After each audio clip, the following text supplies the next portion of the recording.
پر یہ بات لکھا ہے کہ 250 سال تک ہم انگریز کے غلام رہے. فرمایا کہ 250 سال کے بعد جو ہے 1947 میں جو ہے ہمیں آزادی ملی اس ملک میں. اور جب آزادی ملی تو ہمارے لیے کوئی قانون نہیں تھا کہ ہم اس دیش کے اندر کیسی زندگی گزاریں. تو فرمایا کہ بڑے بڑے لوگوں نے مل کر, ہندو مسلم سکھ عیسائی نے مل کر جو ہے ایک قانون بنایا اور ایک کمیٹی بنایا, جس کمیٹی کے صدر جو ہے بھیم راؤ امبیڈکر کو جو ہے رکھا گیا. اور اس کے اندر بہت سارے مسلمان تھے, 35 سے مسلمان تھے اس کمیٹی کے اندر. مولانا ابوالکلام آزاد بھی تھے, حضرت موہانی بھی تھے, اور مولانا حفظ الرحمان سواری بھی تھے. نہ جانے اتنے کتنے لوگ تھے اس کمیٹی کے اندر. اور فرمایا کہ 3 سال تقریباً لگا اس قانون کو بنانے کے لیے کہ جب ہندوستان آزاد ہوا تو اس ہندوستان کے اندر جو ہے کیسی زندگی گزارا جائے قانون کے تحت. فرمایا کہ سارے لوگوں نے مل کر جو ہے قانون بنایا. جبکہ ہندوستان آزاد ہوا تھا تو اس ہندوستان میں ہندوؤں کی زیادہ تعداد تھی, ہمارے ہندو بھائیوں کی.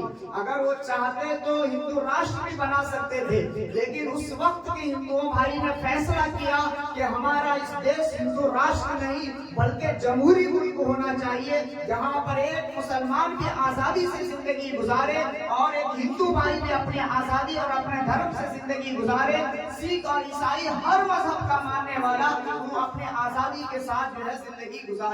تو اس کی وجہ سے جو ہے اس قانون کو بنانے میں فرمایا کہ 2 سال 11 مہینہ 18 دن لگا, تب جا کر جو ہے قانون بنا. اور 26 جنوری کو 1950 کے اندر جو ہے یہ قانون لاگو کیا گیا کہ ہم جو ہے اس ملک میں کیسے رہیں. یہ ہمارا قانون یہ حق دیتا ہے ہمیں کہ ہم اپنے مذہب پر آزادی زندگی گزاریں.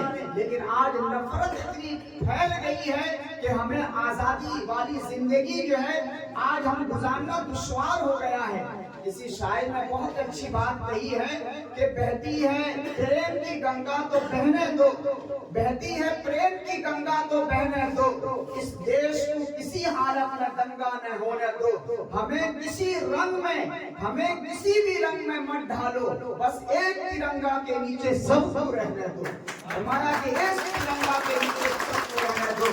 لیکن آج نفرت کا ماحول, ہر طرح سے نفرت ہی نفرت پھیلایا جا رہا ہے, جس کی وجہ سے آج ہمارے درمیان نفرتیں آ گئی ہے. آج ہمیں اس کو مٹانے کی ضرورت ہے. کسی نے کہا ہے کہ گاندھی کا ارمان کہاں سے لاؤ گے, گاندھی کا ارمان کہاں سے لاؤ گے, نہرو کی پہچان کہاں سے لاؤ گے.